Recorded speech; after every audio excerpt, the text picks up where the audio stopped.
People say to not run away from your problems. I think you should sometimes for like 10, 15 minutes, or I'll just blast some Whitney Houston in my car. Those little things just kind of rewire me. If I allow this to control everything throughout my day, there'd be times where I probably just wouldn't want to get out of bed, because there's some things that happen in life that I don't accept, and it makes you just want to be like, let me take a nap. But I have taught myself to just get up, get moving, take a few minutes, and then you come back and we like handle our business after that. You're a much nicer and better person.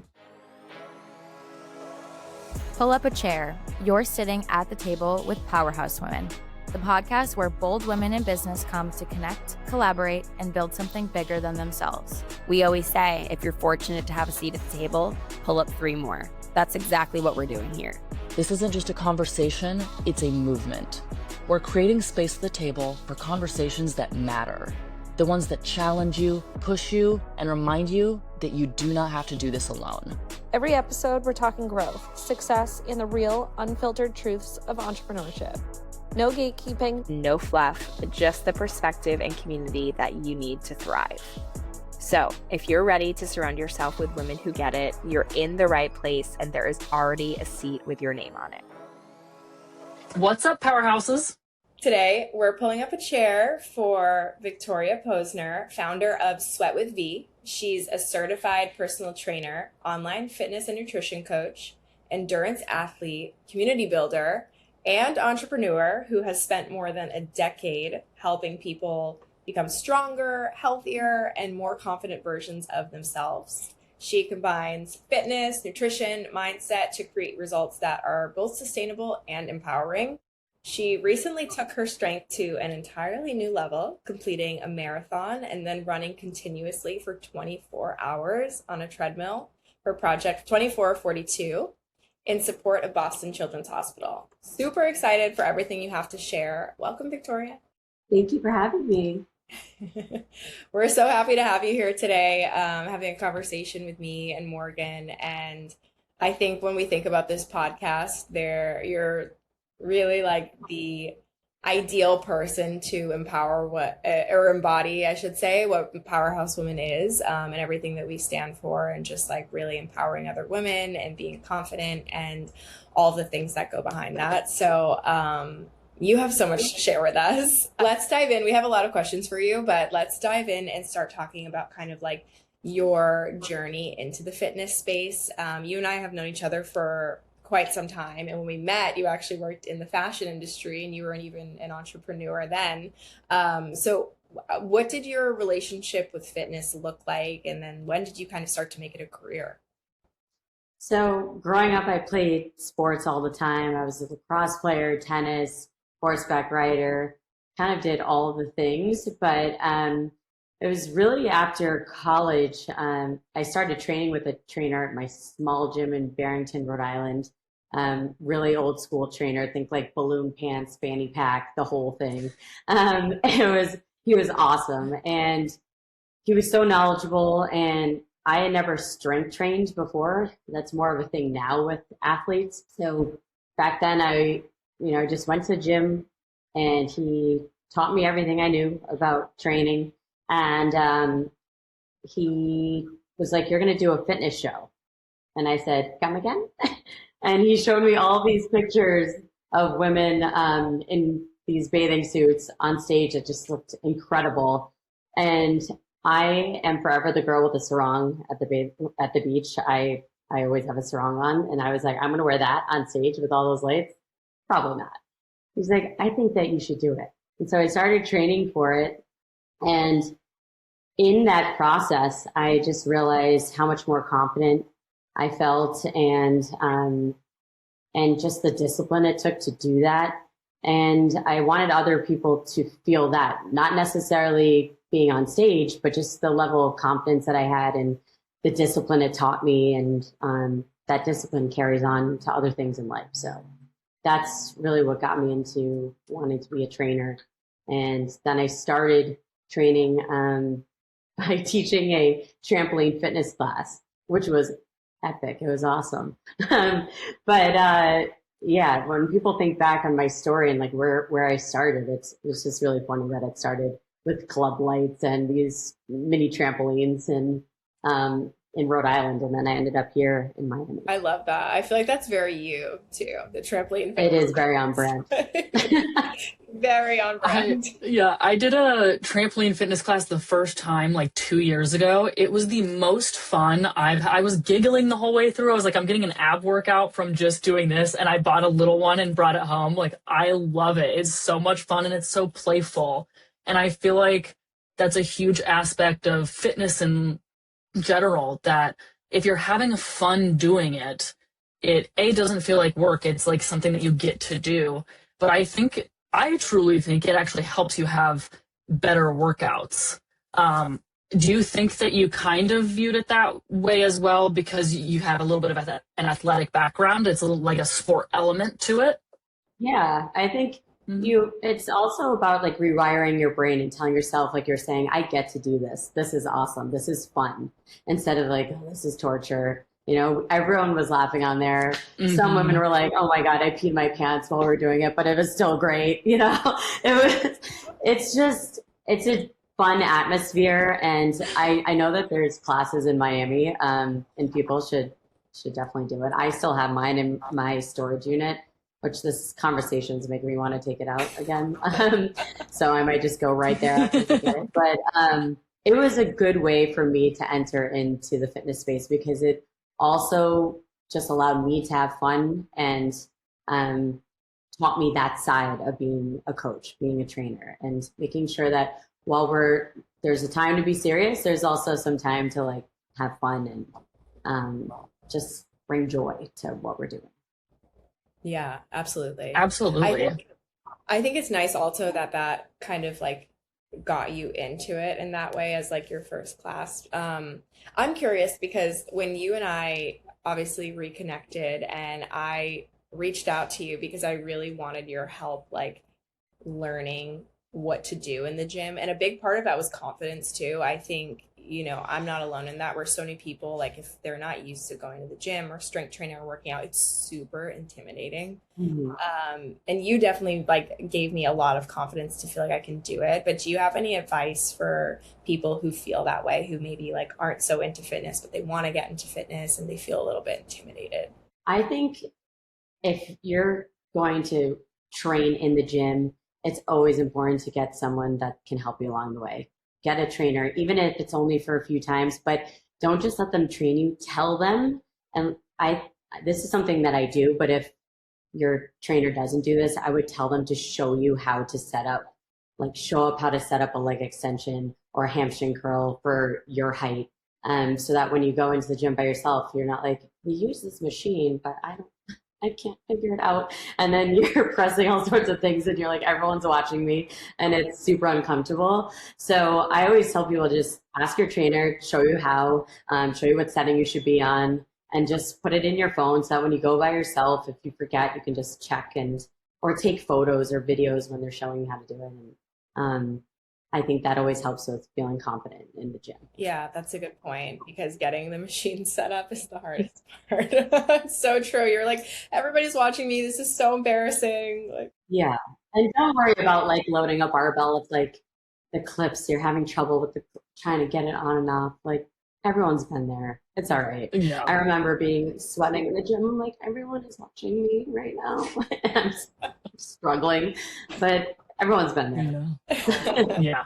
And there are so many different machines now. I mean, I've been working out basically my whole life in different types of gyms. You still go into some now that the machinery is different. They just do it a little bit different way. And I'm still being like, okay. I mean, the other day I took a picture and sent it to ChatGPT and I was like, what machine is this? Like, I think it's for hamstrings, but where do I lie down to get into the contraption? Like, that still happens. Yeah. It's okay. It happens to me, and I've been in this for like 17 plus years. There is so much booty equipment right now. I'm just like, you put your leg where and how? Yeah. So you strap it to your leg in what way? I am just like, what is happening here? So yeah, it happens to all of us. Yeah. Because you have this background, and especially since you've also gone through competing, which can be extremely regimented, especially in a short period of time. Do you feel like you are a very disciplined routine type of workout person, or do you tend to be more of an intuitive workout person? How do you kind of structure your personal routines? I'm very disciplined. I write everything down in a workout journal. And I feel like that helps me stay disciplined. Some people think that that's crazy, and I can totally see that from an outsider looking in. They're like, what is happening over there? Why does she need to write it all down? But it makes me stay on task. I feel like if I were to just go in and didn't have my journal with me, I'd be like, yeah, I could skip that. I know myself well enough that I'd just be like, but if it's written there and I don't do it, I feel like I did myself a disservice. Like I just didn't stay on task. And so I write it down. But I also allow myself to have a day where I can just go in and have fun. And my fun is probably different than some people's, but I'm like, let's do some like burpees and some animal flow, and let's like hit a box jump. And people are looking at me like, are you all right? But yeah, I just allow myself to just go in and do whatever I want to do instead of having it all written down, and I just leave the journal like in the car. But yeah, I haven't been able to strength train as much because of all the running that I'm doing. It's still important to strength train. I do it 2 to 3 times a week, but I need to keep myself fresh. My shoulders, all of it's involved, when you're running. And so I miss strength training, but I have a different goal right now to get to the New York City Marathon. So I'm definitely tailoring my training towards that. That's a big goal. And I think it's good too, because it's like, because you're competing and like doing these different races or projects or challenges, then I do think you probably have to be a little more disciplined, right? Because it's like, you have to stick to a specific plan to help you achieve your goals. People are like, you're so lucky you get to work out all the time. And then I show the videos of me at 4 a.m. leaving my place. And, I have to train at that time because some of the mileage is so long that it takes 2 hours plus. And where do I have that in my day? So I have to be up before everyone else is up. And I don't run outside in the dark by myself as a woman. For me personally, I don't do that. So I have to get let into a gym early, or I have to go in my apartment gym, or wait and have shorter runs. So when I run outside or run with a run club. But yeah, it's a lot of discipline. It's a lot of focus and scheduling the day around it. Yes. Well, you also have a crazy schedule because you're always like teaching classes and you have, clients at various times. I'm also curious because I think a lot of the listeners of this podcast have crazy busy schedules as well. And a lot of them are entrepreneurs and always on the go. And I think that's a challenge that a lot of people have too. Like when you do have such a busy schedule, how are you not only finding the time to prioritize yourself and your fitness goals, but nutrition's a big part of it too. Like if you don't prep things, then you're on the go, and what's the fastest thing you can eat? Like usually it's not that great for you. So do you have any like advice on that, on how to stay consistent when, especially with like eating and nutrition, when you do have such a busy schedule? Yeah, I know that meal prepping can be annoying and a task, and it's just another thing to add to your day. But I promise that if you do it, your day will be so much better, because you're not like, oh my gosh, I ordered from this place and the guy on the bicycle is just not here yet from Uber Eats. Like he decided to take a bike today and now my day is behind, so it's just, you have your food ready to go and you're eating healthy and clean, and it's supporting what you're trying to do throughout the rest of the day, whether it's going to meetings and you need energy, or you're going to the gym, or whatever it is. Like, what you need, and you're getting that, and that you're not going over by having some sauce that they decided to put on, even though you asked for it on the side, or whatever might happen with your order. So it is a task, and I always tell people that it takes a little while to get used to doing something, but once you do it repetitively, it just becomes a part of your week. And it just makes everything else that much easier. So meal prep, do it. What are some of your favorite things to meal prep that are like easy to make that people might enjoy? I am boring. I will eat the same thing every day, but I enjoy it. I know some people are going to be so triggered by hearing me say that, so I'm sorry.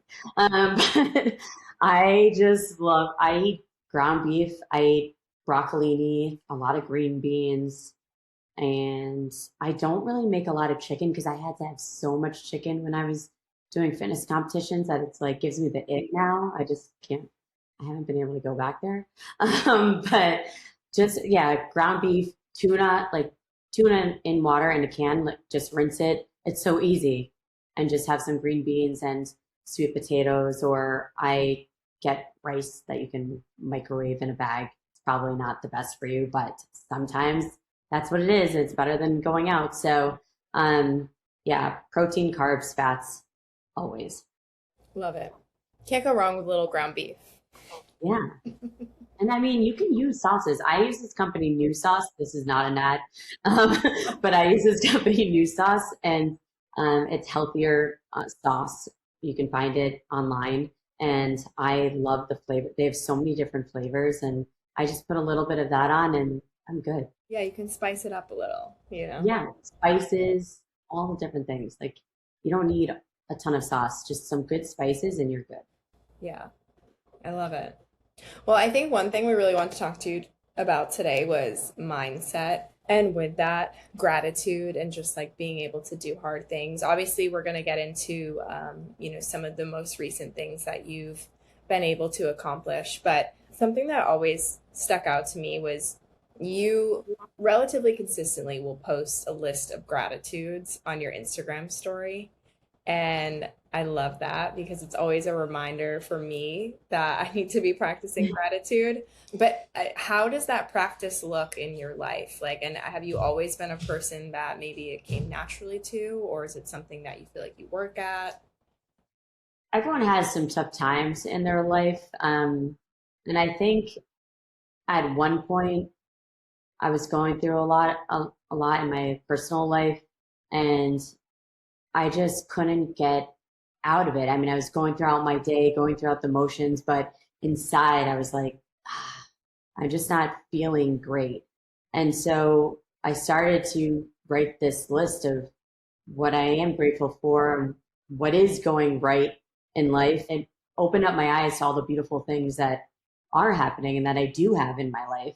And I started posting it, and other people started posting it, and people write me what they were grateful for. And it just has become pretty much a daily practice. I don't always put it on my Instagram story, but this is now a reminder to me that I should, because it does get people talking, it gets people thinking.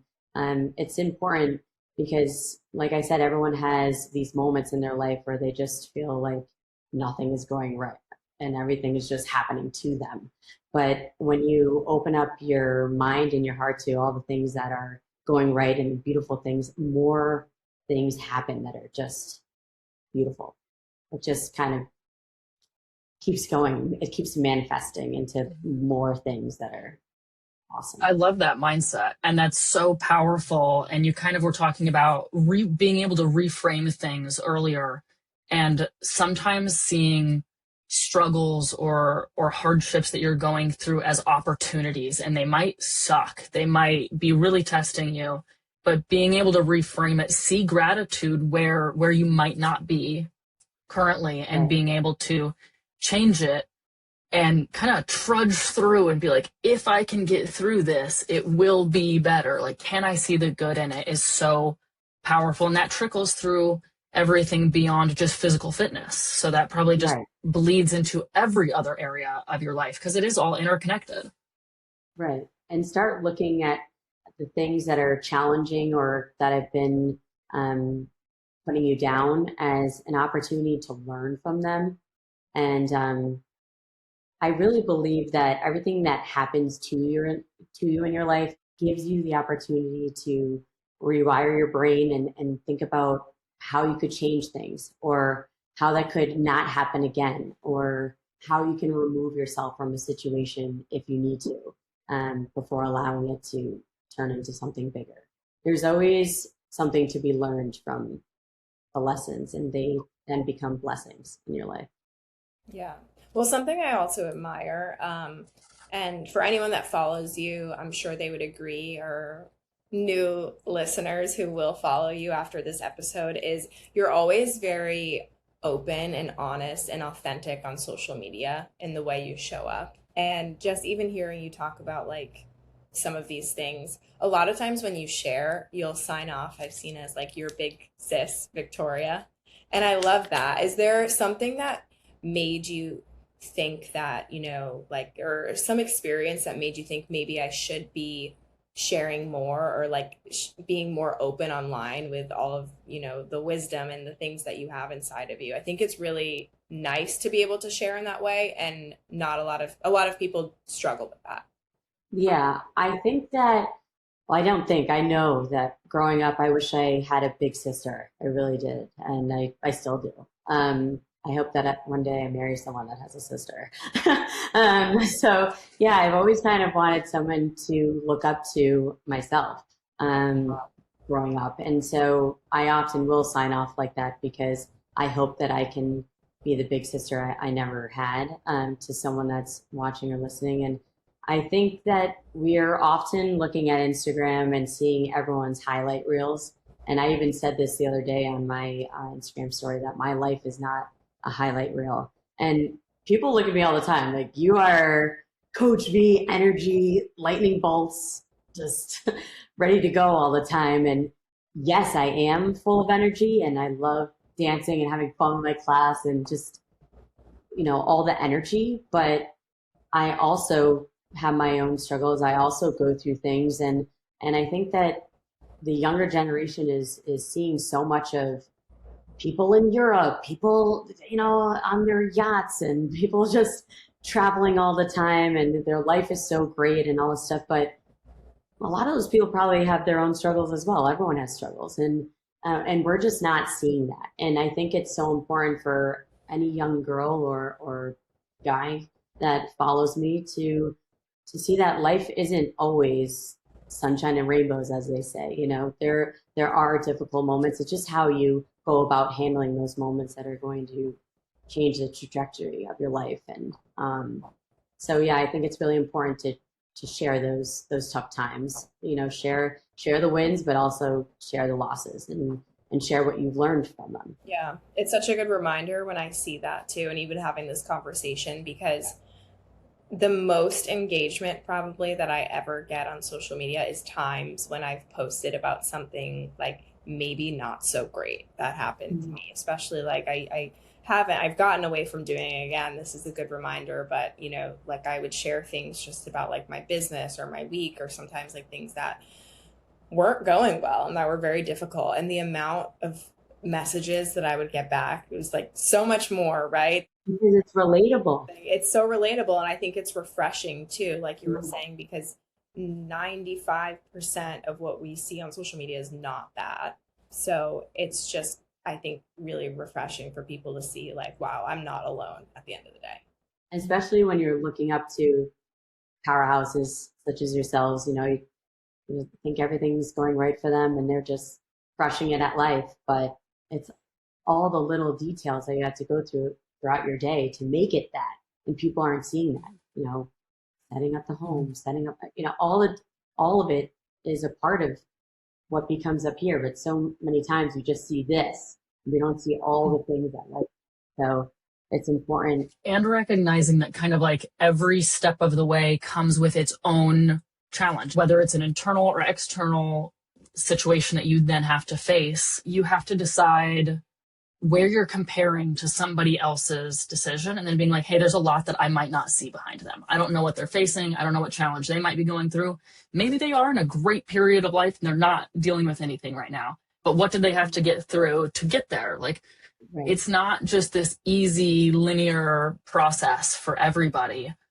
There's so many unknowns behind it. And I think gratitude, like we were talking about, is such an easy, not necessarily easy, but something that you can start practicing consistently and start little over time that truly does help change that. Right. And when I post the gratitude, I also want people to know, because I like to keep it real. In that moment, when I'm posting it, I'm not always like, I'm so grateful for all this. It's like, I'm going through a hard time, but let me see these few things that are going right. And then after I post it, I feel brighter and lighter.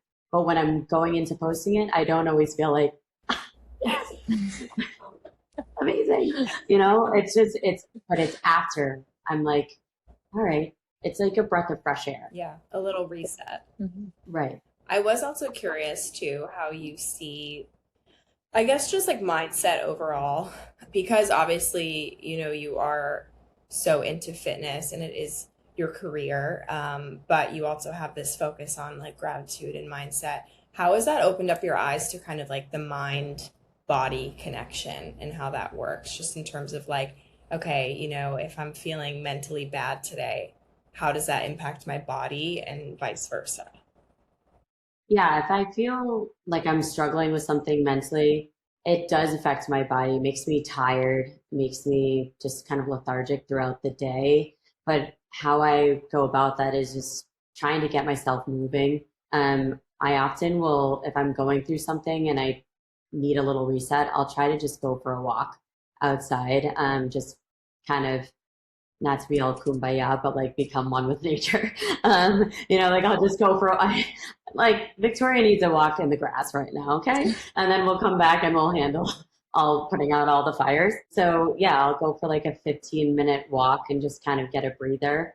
Or I'll just blast some Whitney Houston in my car. You can often find me at a light, just like dancing, singing in a car. And I look over to my left and someone's looking at me like Kermit the Frog, like, what is she doing? Those little things just kind of rewire me. And then I feel like I'm good to go. But if I allow this to control everything throughout my day, there'd be times where I probably just wouldn't want to get out of bed because, there's some things that happen in life that flat out suck. And it makes you just want to be like, let me take a nap. But I have taught myself to just get up, get moving, get outside, breathe some fresh air, blast some music, dance around, put on my favorite songs, and we're good to go. Then we like handle our business after that. It's just like have a moment for yourself and then get it together. Absolutely. And walking such a I love good that. way to do it. Yeah, vitamin D. Running is a really good way to do it. The other day I woke up and I was just like having a morning already, like, when you just wake up and you just feel bad. And I was like, I just want to like feel something, like something that's not this. And I hadn't ran in like 8 or 9 months. And I was like, running will do it because like I'm going to feel something. I don't know if it's what I want to feel, but and it did. I felt so much better just like being outside and like getting some adrenaline and getting my heart rate up and seeing nature and seeing the sun and listening to really good music. Like those things that work for you can really help to just kind of like shake it off and move forward. Yeah, people say to not run away from your problems. I think you should sometimes for like 10, 15 minutes. And then you come back and you'll just think differently. It's like when you answer the text right away and you're like, oh, I think I shouldn't have done that. It's like that. If you kind of take a few minutes and then you come back, you're a much nicer and better person, I think. Absolutely. I agree. Now, coming from somebody who doesn't run, this might be where we're going. For somebody who doesn't run, I maybe did in like junior high. I was called stompy. Like I don't have the form. That's not my form of working out.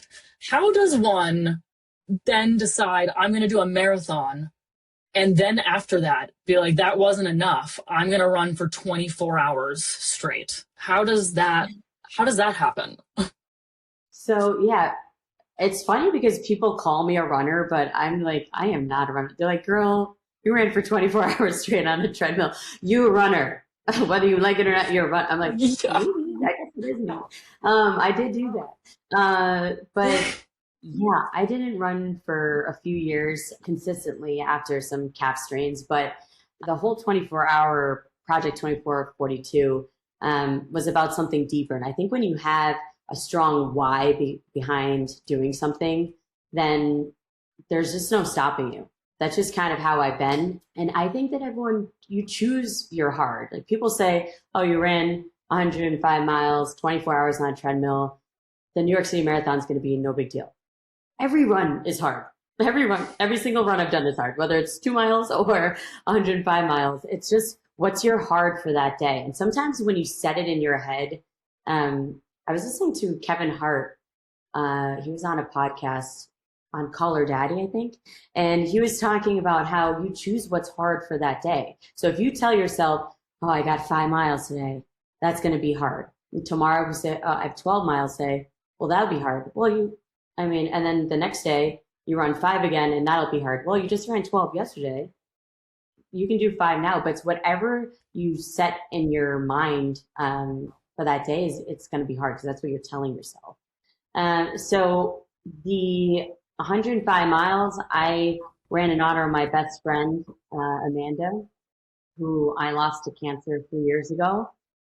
She was my best friend and an incredible human. She taught me so much about life and never giving up. I never once heard her complain when she was sick. And she was my why. And I just kept thinking about her when I was running. And I didn't do it alone. I had a different anatomy member. That's a gym that I work on. I had a different member run with me every hour. And I only had headphones in for 4 minutes of the entire 24 hours. I just heard people's stories along the way and it kept me going. There were some very vulnerable moments in that too. My stomach was not right. And I had people that got me through.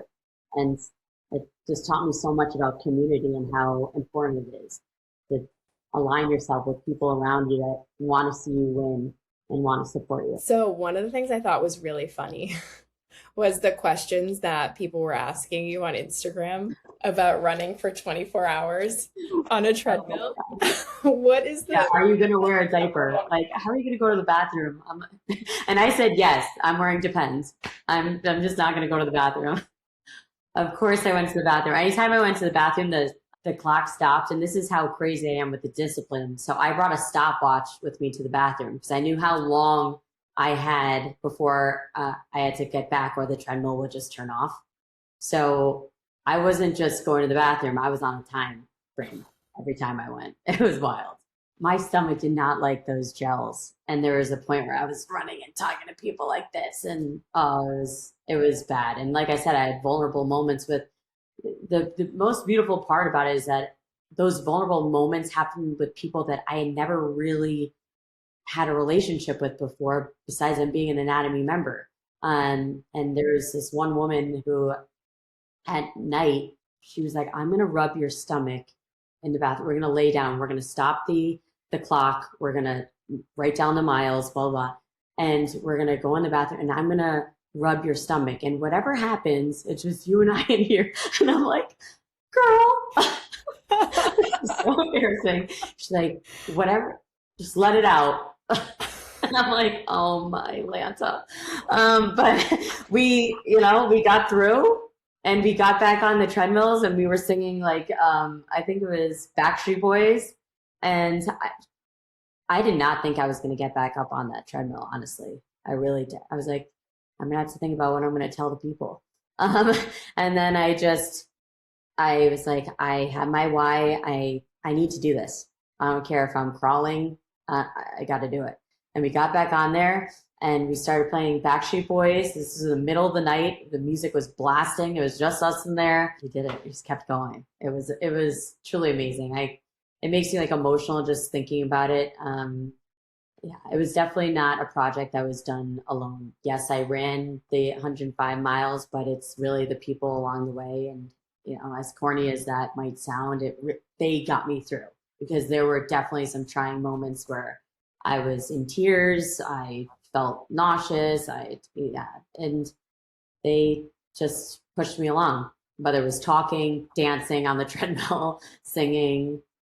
Yeah. Well, let's talk a little bit about that for people who maybe were not following along on Instagram. You really did a lot to prepare for this and like set it up to make sure that you could complete this challenge, which I thought was really cool. Like you had all of the things you were going to put in your body, whether it was the gels or other things that you were consuming throughout the 24 hours, prepared in like packs for each hour. And then you also had people come every single hour, right? And either run beside you or walk beside you, which I thought was genius.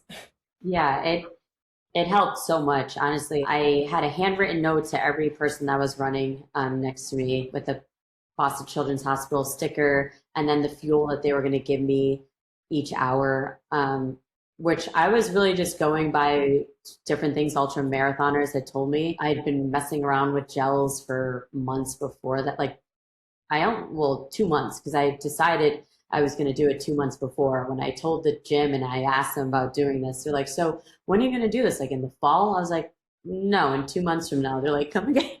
What? And yeah, I just was like, I'm just going to do it. It's just how I am. Just like, let's go. I think I probably would have been more nervous about it had I planned out 6 months in advance. And I actually was sick the few days before. I was in my apartment laid out. I mean, I don't know if it was a cold or what it was, but I didn't run for 2 days before. I really thought we were going to have to cancel it because I was concerned that I'd be too dehydrated, not well fueled. And I just got up that morning and I was like, we're doing it. It's a go. So, but yeah, the having people beside you, you're always going to win when you have good people around you, in anything that you do. Running is often a solo sport, so they say, but it's really the run club I do with Run for 40 on Wednesday mornings, 4:40 a.m. at the track. It's, the people that have offered to run along the way, or the people that I see while I'm on the treadmill at Anatomy. And there's people that'll walk by every time. They're like, and they have no idea how many miles I'm doing that day, but they're just like cheering me on, and they know that I'm working towards something. It's all of that. I could be like, oh, this run right now, and someone will come by and be like, let's go, and I'm like, let's go, and I like pick up the pace. So yeah, it's all about people. I love it. Obviously these are hard things that you did that I think so many people would feel like, I am like, I don't think I could ever run a marathon. Like, to think about running continuously for 24 hours, I can barely fathom that. What has that taught you about yourself? Like, what has doing these hard things taught you? It's taught me a lot about perseverance and pushing through difficult moments. I have been through a few things in my life that I've had to push through, which is why like my slogan is Unleash Your Power. And it's like finding your power through difficult moments. And I think more importantly than what's done for me is like people have come up to me and said, yeah, you only ran 21 miles before that. That was the furthest I've ever run before just going for 105. And we were so close to 105 at the end, and I actually went over time. I was like, we're so close to 4 marathons. I'm not ending now. Like, let's go. And they were like, what? It's over. What? And I just wanted to do it. I was so close at that point. But it's taught me a lot about discipline and just, continuing on when things get hard, because so many people just stop the moment it gets hard. And I personally have done that as well. And I haven't allowed things to grow into what they could have been. And I know what that feels like.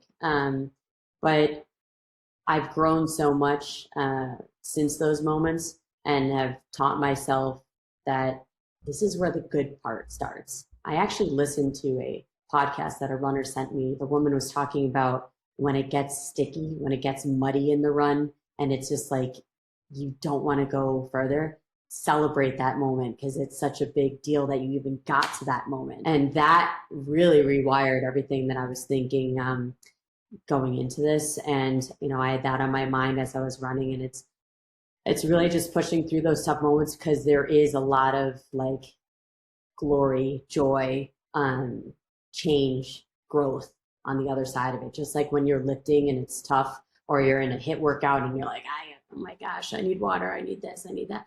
But it's getting to the other side of that. You're like, yeah, I did that. I did that. And yeah, it was hard, but I pushed through, I did it, and you feel elated. Super high. Yeah. Yeah. What's next for Project 2442? So I would love to do a 50 miler outside, going from different locations. And I'm in the process of figuring that out. I really want to incorporate small businesses. And, you know, I Run, which is a sneaker store that I go to all the time for all things running. It's been so supportive of me and everything that I'm doing. And, you know, involving Lululemon or involving little coffee shops along the way for us to stop and kind of, you know, people are like, you're like the Forrest Gump. I'm like, yeah, people just start joining along the run throughout. And some people might do the whole thing, and other people might just join for little legs of it. But just something that really involves the community. That's what I'm working on now, and something I'm pretty passionate about. I love it. Well, I think that's a good segue into community. I mean, you are so big on community, and I know that from knowing you personally and seeing, you know, how you integrate that into social media, how you share about it, just really how you show up. But obviously you've talked about it a lot in terms of what it meant with these challenges and this project specifically. When did community really become like a core part of your life?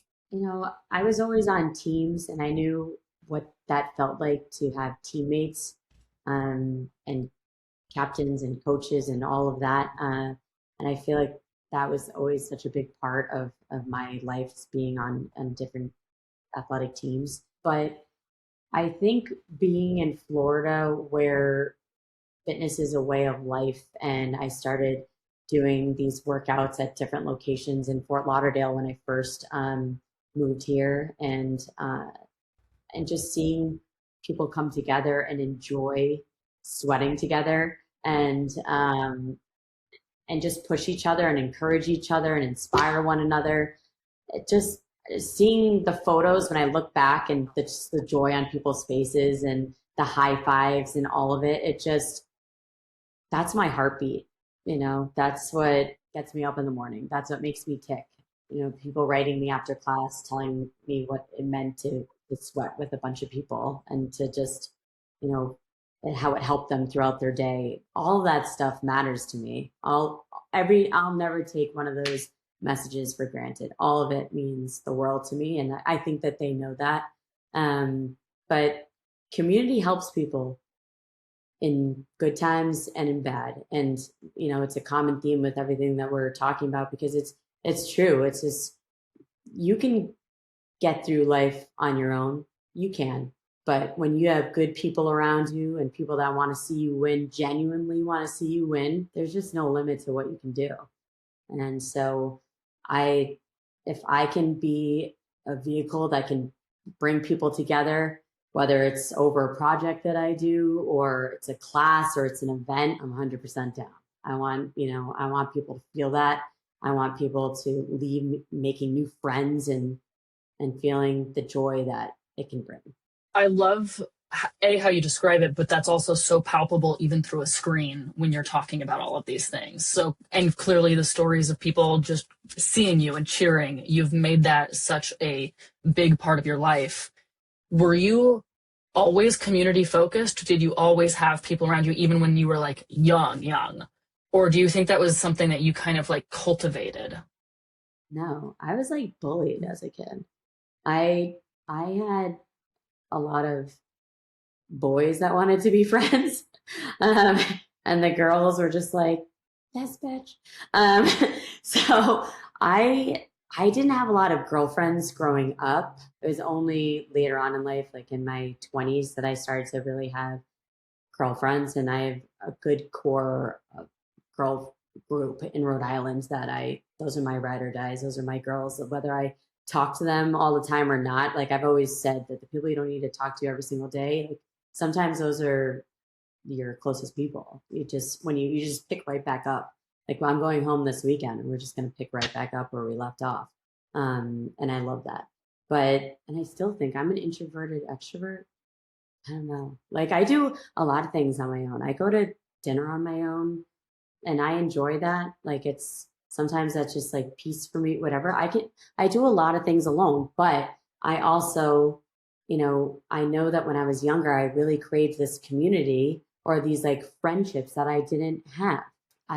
For whatever reason, whether it was a school I went to or whatever it was, it just wasn't a part of my life and I always wanted it. And so then I think when I got into this fitness space, it was like, it just became a part of me and I wanted people to feel included. So much of how I felt growing up was that I wasn't included. And I just was like, why am I not included? I mean, I'm fun. Pick me. But I just wasn't. And I think that just became what my purpose was to make people feel included, no matter what you looked like, what age you were, whatever it is. I just want you to feel like you belong. Well, you do a really incredible job of that. That means so much. Thank you. Yeah. I think, with that, obviously people I see you as such a confident person. So it's also really like interesting to hear just about kind of like how things started out and maybe how you felt when you were younger compared to the person that you are now. For people that don't know you, like some of my favorite things about you is how you express yourself through fashion. Like you will wear whatever you want. You'll wear the craziest patterns, colors, outfits, if that's how you're feeling that night. And you always share it on social media. And I love that. And another thing I think that you do sometimes is you'll post like going out with a friend, having a fun day, which obviously you are such a disciplined person, right? And everybody knows that. It's like once in a blue moon, you're like going out for the day, letting your hair loose, and you will just dance like a maniac, like all day. I'm picturing you and Steph right now on Instagram in like crazy sneakers, like doing some like insane dance moves. And I love that about you. And I think that so many people probably watch that and think like, wow, I wish I was like, I felt comfortable to do something like that. Or like, I wish that I could be like my authentic self in that way. And I think it's a really beautiful thing. How did you like become comfortable in your own skin and gain that confidence to just be who you are? I think that we all struggle with different things that, we wish we could change or, but I think that I learned to embrace those things while I'm working on them.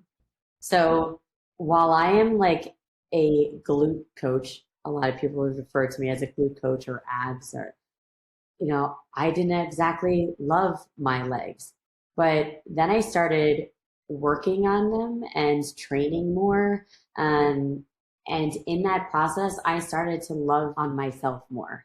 Just like in running, I would massage my legs and like actually put on lotion. Usually I'm just like, I gotta go, just throw the lotion on. But through all the running and I posted this the other day, just a picture of my legs and gratitude for my legs and how far they've gotten me. And I was like, and when times are tough, I'll look back and realize how much these legs have gotten me through. I became more confident when I was working on the things that were making me feel less confident. I just learned to appreciate myself more and like the fact that I'm actually working on it. If I wasn't working on it, I'd probably still be insecure about some things. Leaning into letting your hair down, like just go, just do what and a lot of people will also say things about what you wear, what you do. And you're 42 years old, I'm almost 43, and life is short. Do what you want to do, girl. Within reason. That's, Yes. Yeah, but yeah, just like loving on yourself and appreciating how like what you do for yourself. I think that makes you be a little bit more confident in things. Absolutely. Now, speaking about going into your 40s, I think so many women especially, but so many people in general, they view getting older, and a lot of it now is people are saying like mid 30s, late 30s. They're like, oh, your life is downhill from that, or you're in the best shape of your life at this point. Now it goes downhill. Clearly your perspective is different. Is your experience different? Do you still see that people in your corner like aren't saying that. Maybe that's also Miami lifestyle. I'm in Arizona. We kind of had that lifestyle too. But what is your experience? What are the people around you saying? I feel like a lot of people do say things kind of go downhill after 30s or when you have kids. And, you know, I can't speak on the kids part. I'm not married. I don't have children. So I never want to say I understand when I clearly don't understand that perspective. But I will say that in August, I'll be 43. And I do feel like I'm in the best season of my life. And I know that can sound foo-foo, but for me, I know exactly who I am. And there was a long time that I didn't. And like when I didn't have girlfriends or I felt alone growing up, you know, I was like, I don't even know who I am or who should I be? Maybe I should be this person. And then people will like me more, you know, and I used to just like want to have every single friend. I wanted everyone to love me. And now I'm just kind of like, it's okay if people don't, you know, it's okay. And I know who I am. I know exactly what I want. And I know that if I want to, you know, have stronger legs, I got to get in the gym and I got to do that, you know, and I just feel like this is the best season of my life because I know those things. If I tell myself that it's all over from here, well, my life is just going to go down. Oops. So I just choose to tell myself that it's great and it can only get better, you know. That's just kind of how I look at it. But I also think that, you know, I live in Miami where this is a way of life. Fitness is a way of life. I do think that it's important for women in their 40s to know that you got to put yourself out there. So that's important for me because I know a lot of women do look at me like, why are you not married? Why are you not, like, you got to put yourself out there and you need to be intentional. You need to make sure that you're dating for the right reasons. And I actually just removed I only teach one night class now. I removed my night classes because if I say I want to get married, I need to be able to date. And before I'd be like, I can't, I'm coaching or I'm training or I'm this or I'm that. So, you know, if you want to, I don't know. I just think that it's important for women to know that you should just get out there. And I know that dating is hard and dating is hard anywhere. People always say it's harder here, which might be true because shiny object syndrome. There's like 20-year-old hotties everywhere, and the guys are like, "Oh, you're the 20-year-old who can give me babies." But I think women need to just get out there, just put on the dress, put on the jeans, put on some heels, whatever it is, and just get out there and be vulnerable but strong. Vulnerable but strong. Yeah. Oh, I'm sure some people do also feel like maybe it's difficult or they get like discouraged, you know what I mean? So I think there's also something to be said for, like you said, just like putting on an outfit that you feel very confident in, going out and like, you know, keeping in mind that you're going to go out and order your favorite cocktail or like listening to music that you like before you go out, like something that kind of makes you feel like you want to put yourself out there, you know? Right. If you tell yourself I'm in my 40s, who's going to want to date me or who's going to want to be with me now, or then that's what it becomes. But if you tell yourself I'm going out and I might meet the love of my life tonight, and you might be the love of my life for 3 weeks. We really don't know. but hey, at least we're trying, you know, we're trying. So just get out there and trust that everything is happening in its right timing, even if it feels like it isn't in the moment. It's all happening for you. Okay, this has been an incredible conversation. To end every episode, we usually close it out with a hot take from each of us. This is one of my favorite segments. Morgan, why don't you kick us off with a hot take today? This is coming to mind because I've been having car problems and I have like no internal GPS, so I have to rely on maps or Google Maps. And every time for this past 7 months, this whole year, anytime I go anywhere where there's 5 minutes, 20 minutes, I will always click a different route, like the shaded gray route. And whenever I click it, I'm saving like at least 2 minutes, if not more. And I'm like, I'm convinced that all of these companies now have partnerships with like the petroleum gas stations, and they're just tacking on time to everybody's drive, just a minute here and a minute there to make people go get more gas. And that's my conspiracy and hot take. I mean, it could be for sure. Why are they giving us multiple routes, I guess? And I don't know. Look into this. But I swear, the past few months, I've been like, almost any other time that I've done it, I'm like, oh, okay, I'm glad I didn't go my route because it would have added 5 minutes. Now, I'm like, I should always go my route. I should always take like the back route and it'll work. fair enough. I try that now. Yeah, now start looking. Forget the $5 a gallon gas. I mean, there's other things to be concerned about, I guess. Yeah. They're going to get you one way or the other. They'll just add time on a route. I love it. Coach V, do you have a hot take for us? Women come to me about dating and asking all these things as I'm 42 years old and single in Miami. And most of the time I hear that people want to date this tall man. But I gotta say, some short kings, some short kings are really funny. I don't know if they're like making up for the lack of height or what it is, but they're really funny. So don't sleep on the short king. But I That's will my hot say, take. how tall are you? Girl, let's not put that out there. No, I am what I call fun size. I am 5'3" and shrinking. According to the doctor, said I'm 5'2". I'm still going with 5'3", and that's what I'm saying with. You've got a little more room in like the short king department, you know, like someone who's 5'5", at least they still have a few inches on you. If I were to be with a man who is 5'5", people would be looking like, what's happening right now? And then your heels have to be thrown out. Well, for all us fun size girls, don't sleep on the short king. Fair, 100%. I mean, they're out there, you know, and they have great personalities. Everyone Yeah. needs love, you know. I think that's the I love that. to make everyone feel included and feel loved. Yes. It's showing up in your dating life. Yeah. I love it. Well, my hot take is kind of depends where you live, but to give a little context, like in Miami, we have so many of these membership clubs, and more just keep popping up.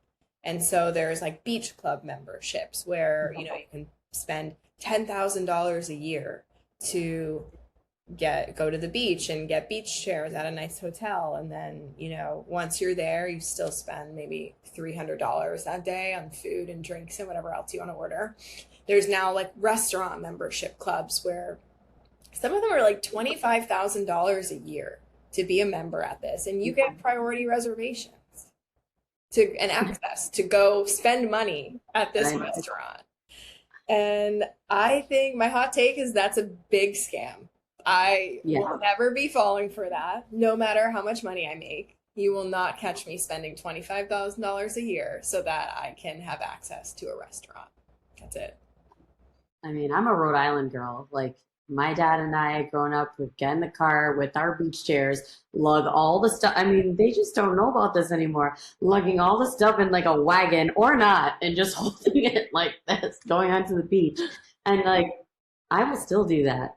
I mean, one hotel and all that. It's all great. Enjoy that. I'm going to be honest with you. I kind of enjoy that. For me, that's like part of the process, because that's how I grew up too in Massachusetts, a New England thing, you know, like you pack your sandwich and your fruit and your snacks for the day, and then your beach chair. Like that's a whole part of the experience for me. I enjoy that. I don't want to have to spend $10,000 a year to not do that. Me too. Yeah. And I'd also rather find like the restaurant that I love, get to know the staff, and then then you can come in and you can have the best service and they really love you, and it's just authentically, naturally the place that you're going. You're not spending 25 grand just to be like, please put me first. I agree on that. Absolutely. I'm glad we're all aligned. Yeah, that's a good one actually. That's getting pretty popular here in Scottsdale too. We must put a stop to membership clubs. Agreed. Yes. At least limit it. My goodness. It's just for everything now. It's getting out of hand. Getting out of hand. Yeah. Everything's a subscription or a membership. Yep. And it goes back to people feeling like they're not included. I'm all about that inclusiveness. So I'm not joining any clubs. No, you'll start the community. Yeah. I'll start the community. Yeah. Yeah. I love it. Well, thank you so much for being here with us today, Victoria. Thank you for joining us, for sharing all your wisdom with us. Where can everybody find you, connect with you? What's your social media? Do you have a website? How can people reach out?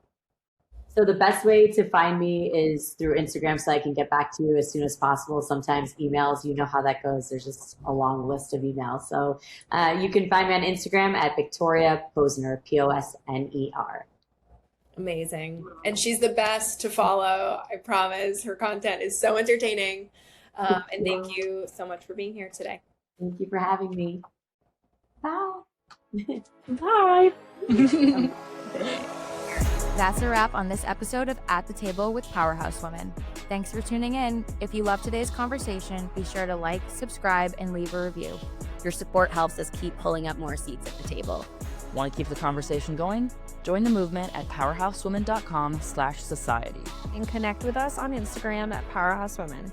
Until next time, keep showing up, keep building, and remember, there's always room at the table for you.